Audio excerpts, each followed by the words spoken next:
Today is Monday, March 12th, 2018, and I say that for those of you that will be watching the Facebook Live after it airs. I've got a cool project today. It's got a twist to it, and I've been really excited to share it with you. Current catalogs, I know they're going to be backwards. It's a mirrored image while we're Facebook Live this way. When I flip you down, it's going to be fine. If you don't already have a Stampin' Up! Demonstrator and you would like a copy of these catalogs, I send out complimentary copies absolutely free. I would love to be able to send you copies. All you have to do can contact me to send me a quick note with your address. My demonstration today is going to be using the Petal palette bundle. So what do you say we get started? Petal palette stamp set. You can see how large it is. It's actually a two-piece stamp set. So we've got images and greetings for both the inside and the outside of your cards. I'm absolutely loving this. But it also has coordinating framelits. I've got one missing because we're going to use it tonight. These are the Petals and More thinlits, and they cut out all the images in this stamp set. I absolutely love that there's no fussy cutting. You have to love that. So it makes lots of pretty things. Base of my card is Whisper White. I've already scored it at 4 1/4, and I'm going to go ahead and fold that in half. And I've got my bone folder here. I'm a big fan of that for that nice crisp edge. I'm going to set that aside. I've got a piece of Whisper White cardstock here, and I'm going to do some stamping here. I'm using basic black ink because this is a clear mount stamp. You can see that it's nice big red rubber. And I want to point this out to you. This is a sketched type of image, which means that it's not perfectly solid on the outline. And it's meant to look that way because it coordinates beautifully with the Designer Series paper, which has that age vintagey kind of look. And I'm loving that. All right, so you can see here that this stamp is closely related in size to the ink pad. And although you can ink it this way, here's a tip for you. Turn it face up. Use the grippers on the side to ink your stamp this way. I find in my larger stamps, when I'm inking them like I would normally do, I always miss an area. So this is going to allow me to make sure that I don't miss an area. And then I'm going to go ahead and I'm going to stamp this right on top of here. I want to turn this in a certain direction. And then lots of firm, even pressure, because you want to trace out the design. One of the things I get a lot from people when they come into my blog or they send me an email, they're like, why didn't my image come out well? Chances are because you're just doing this. You're just slapping it down. You've got to take your time and you've got to trace it out to get a really nice impression of that stamp. Now my Stampin' Scrub is right off camera. There's only so much room here. But one side is sprayed with a mixture of Stampin' Mist and water, and the other side is dry. So it's kind of like doing the dishes for your stamp. So one of the tips I want to give you too, especially when you're using the basic black, because this is an archival ink, I like to take a piece of scratch paper and clean off the excess ink on my scratch paper before I go to my Stampin' Scrub. And here's why. How many times have you been doing, even a card or two, and you notice that your stamps are not getting really clean, which means they're looking kind of muddy afterwards? And that's because all the ink builds up in that water very, very quickly. So by stamping off the excess ink on your scratch paper first, especially with these darker colors, it's going to keep your Stampin' Scrub cleaner a lot longer. You'll thank me for that. So I'm just going to set that off over there and put that to the side. So we've got our image. While I've got that black ink pad out, I'm going to grab a small strip of Daffodil Delight cardstock. And then I've got the stamp that says thank you. Everything is from the same stamp set. So inking that up. So I'm going to set this aside as well and let them dry. The one thing about the archival ink is the archival quality makes the ink a little bit slower to dry. So you're going to want to make sure that you give it ample time to dry. And while that's drying, I'm going to bring in a piece of Designer Series paper. This Designer Series paper is actually from that same suite of products. I'm a lover of all things with a little bit of a vintage flair, and this one really speaks to me. So sketch type of images, aren't they pretty? And then you can see here at the bottom, we've got that designer paper for which we're using a piece from tonight, but you can see lots of beautiful different images here. There's that bundle we talked about, and there's some other accessories here that work really well. So on the Designer Series paper, I want to do something a little bit different. I've got my Daffodil Delight ink pad. And I'm going to go ahead and flip it over. We made the bottom of these pads flexible, so I'm going to squeeze it, and then I'm going to open it up, and you're going to see it put a small pool of ink inside the lid. You never want to use a blender pen or a paintbrush or an Aqua Painter inside your ink pad. Because of the dye-based ink in these colors, it'll just draw or suck the color right out. So make sure you're putting your well here and using this as your palette. Now I'm using my Aqua Painter, and for those of you that have never seen this before, gosh, I love this thing. You just unscrew it here, you put tap water down inside, and then there's no dipping in a cup, so you don't have those excess drips. Wonderful. And I like to squeeze that tip before I get started because it happens to be very, very saturated. So I just want to make sure my bristles are coming to a nice point and that I don't have too much water that I can't control what I'm going to do. So I'm going to take a little bit of that daffodil color, and I'm going to actually just kind of dab in a little area here and there with some yellow. I just want a little color to this paper. Now, because this is designer series paper, you don't want to oversaturate it because the paper will pill. And of course, if you're going to cut it after that, then of course you're going to have all kinds of tearing going on. So this is just a real light hand. I'm looking for an uneven, whimsical kind of look to go after that same stamp image. So you can see that some of my circles are lighter and darker than others, and there's no rhyme or reason here. I'm going to move this now, and I'm going to move it here to the side. I'm going to bring back that image in that I just stamped. Remember this? Well, I want to do my roses in yellow. I want to do the same daffodil. But remember what I said. You don't want to oversaturate the paper. You could use watercolor paper or shimmery white cardstock, which is a lot more resistant to the water. But I chose to use Whisper White. A lot of people have Whisper White on hand and find it their go-to white cardstock. But they find watercoloring and oversaturating it to be difficult. So I want to give you a tip. I'm going to get my ink ready here, and I'm actually going to dab. All right, so I'm not going to try to oversaturate any area. I'm just adding color. Now, if you're looking for even coverage, this is probably not the technique for you, but for this stamp set, oh, this works beautifully. Simply because I want it to look variegated, just like the outline image of the stamp set. So that I've got areas that are dark and areas that are solid. So I'm going to go ahead and just add a little bit of color. I'm going to have also light and dark shades of that yellow as I go around. So I'm going to do the same thing down here on that flower. If for some reason you need to go back over this, let the cardstock dry completely so that you don't pill that paper. Let's close up that Daffodil Delight. And I'm going to change colors now because I want to do those leaves in Pear Pizzazz. But of course, we've got to clean that brush. So for those of you that are not aware with how this works, I am going to squeeze this right over the Stampin' Scrub so that water will run through the bristles to rinse this out. And I'm doing that just off camera, which I've just done. You can see that that yellow is gone. But what I also do is I give this a pinch again because I don't want it to be overly saturated. So I'm going to flip this over and I'm going to squeeze it again. And I've got now Pear Pizzazz in there, which is going to be perfect for me to do these leaves. So I'm going to come in here with my Pear Pizzazz and I'm going to do the exact same thing. So for those of you who tell me, geez, I'm not a watercolorer, I can't watercolor. Well, I think you can dab, right? Hopefully this tip tonight is going to be a way for you to try without feeling like you have to be an artist. I'm all finished, but I don't want to put this away dirty.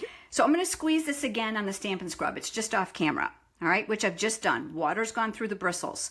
Now, when you go to put this away, it's just as important as when you use it.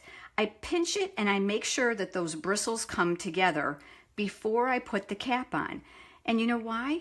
There's nothing worse than a paintbrush that has stray hairs all across the bottom that are all pokey and sticking out. I've got my magnetic platform in place. I like that when I'm using framelits. It helps to hold them in place for me. Is it required? Absolutely not. You can use your basic platform with your thin die adapter or tab 2 if you have the old Big Shot.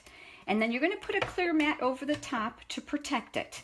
And remember this image that we colored? Well, we're going to die cut that with the coordinating framelit, which is here.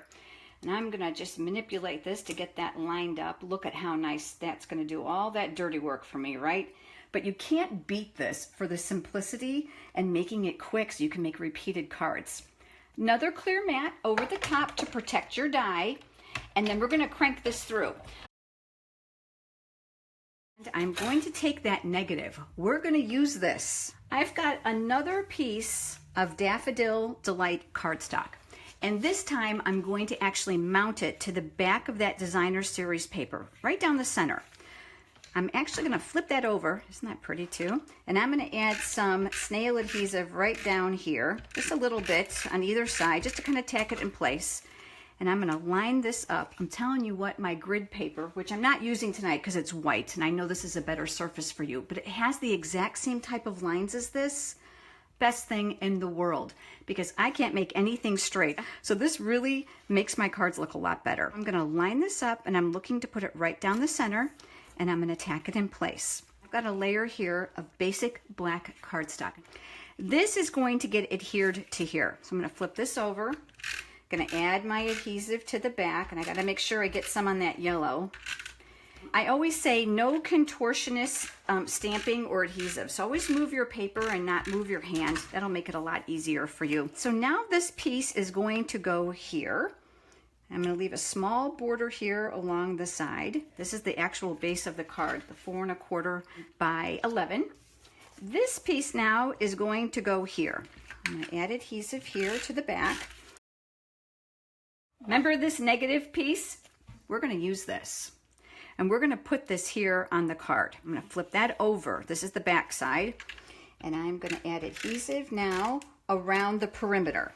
So I'm just going to kind of go around it. It doesn't have to be anywhere particular. Just kind of go around there because we want to tack it down. And then I'm going to lay this here. This negative piece is actually the piece we stamped on and we die cut. Do you remember? There we go. And I'm going to flip it over and I'm going to rub from the back. It never fails when I've been stamping. Look, I already have yellow. I have ink on my hands, and if I do this from the front, sure enough, it gets all over the front of my card. This, we're going to add dimensionals to. So I'm going to put some in each of my areas here to tack down my image. Remember this? Well, you might want to think you're going to fill that hole, but you know what we're going to do? And I'm going to hold this up so you can appreciate it. We are going to offset this image. I'll show you in just a second. This greeting, too big for me, so we're going to give this a haircut. Now, if you're not comfortable cutting by hand, by all means get your paper trimmer out. I'm going to flip that over, and on the back side, I'm going to put a few more dimensionals on the back. And take off that paper backing. If you have trouble like I do, because I keep my fingernails short, take your fingernail and press it in the center of the dimensional. It'll leave an indentation, but it'll also lift up the outside paper edges, making it easy for you to remove that paper backing. And then this is going to go right across here. But in true Lisa Stamp Studio fashion, this card is not finished unless it has some shimmer or bling. So we have a Wink of Stella. This is brand new. I just opened this one today. And don't you just love this stuff? I love that it's easy to apply. I love that you get this beautiful shimmer, classy look, and it dries super fast because it has an alcohol base. I'm sorry your guys are not here with me because boy, is it pretty, that little shimmer. So do you see that here? Do you see how it's a little bit offset? If you were here with me, you'd be like, holy smokes, that little bit is really amazing. I've got other cards using this bundle of products. I know you want to see them. They are part of my Studio Stamps in the Mail. I have a brand new ordering program that is starting on Wednesday. And I'm going to give you free pre-cut supplies when you order this bundle. If you order the Petal Palette Bundle from me, using this exclusive host code, it's specifically this code. If you don't use this code, I'm not going to know that you want these free pre-cut supplies, all right? Now I'm going to show you the cards in just a second. Ordering dates are only for 4 days. It is March 14th through the 17th only with this code. This is the only way I'm going to know that you're entitled to the free supplies. You're going to get pre-cut supplies to make 2 of everything I'm going to show you here. I include the foils and the designer paper and of course the ribbons. This is watercolor paper. Here's the great thing, guys. You're not only going to get the embellishments and the pre-cut supplies and envelopes, you're going to get a video tutorial to walk you through step by step to make each card and you get a PDF tutorial. So you can see this card has some embossing. That's automatically going to be included. Glimmer paper included. Boy, do I have tips for you about using this. And of course the pearl embellishment. So you'll make a total of 8 cards. Free pre-cut supplies when you order the bundle. I made a change in how we order studio stamps in the mail, and for good reason. I want you to be able to save money. By ordering the products yourself, you're going to save $7.10, which is what the priority mail envelope, that's a mouthful, costs now. Postage went up at the end of January. In addition to that, you can choose any free celebration product in the $50 level of your choice. I am no longer having to say, oh, I'm sorry, I can't put the designer paper because it doesn't fit, or I can't put the card kit because it doesn't fit. That all bets are off. You can take any $50 product from Celebration and add it to your online order. Here's the other thing. If you've already got this bundle, but you want the free pre-cut supplies and you want the video and the PDF tutorial, I'm happy to send it to you. Substitute it for other product of the same value. This is a very large bundle, as you can tell. It's valued at $62. So your substitution products have to equal $62 or more to qualify for studio stamps in the mail. So I've had people say, well, if I just order 30 because I have this, no, I'm sorry. It has to be of the same value, all right? And then the exclusive host code, which will be on the screen, I'll share that with you. And during those ordering dates, the 14th through the 17th, and I'm going to send you all the free pre-cut supplies. I promise they'll be in the mail to you no later than March 24th. I'm usually earlier. Everything is packaged beautifully, organized. I think you're going to enjoy the tutorials just as much as you love the videos. And you know what? Here's the best part. All of my studio stamps in the mail customers also receive a bonus. They receive a free live event with me. I do 2 live demonstrations with them, and they get 8 tutorials. So they're going to get the 2 that I demonstrated plus additional 6. In addition to that, I give away product prize patrol. So those people that have earned the privilege of being in Live with Lisa, which is the name of the event, who have purchased studio stamps in the mail or placed a $25 product online order, their names all go into a hat. We draw live, and I give them prizes that are product for absolutely free.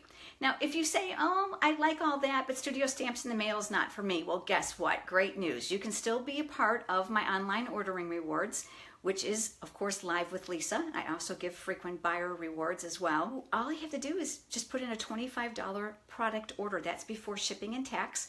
I do ask that you use a separate host code for online ordering. There across the top, you're going to find a tab that says Online Classes. And if you click on it, there's going to be a drop down for studio stamps in the mail. And all the details about this month's free pre-cut supplies and what you're going to need to complete these cards is listed there. Remember, if you're missing an ink pad that's listed that I use, add it to your online order. But please remember, it has to be between March 14th and 17th, and it has to use that exclusive studio stamps in the mail host code. If you have questions that I've missed, type them in and I'll come back and read and answer those. I'm so glad you guys joined me. Thank you. Have a wonderful week, and I'll see you again soon. Bye.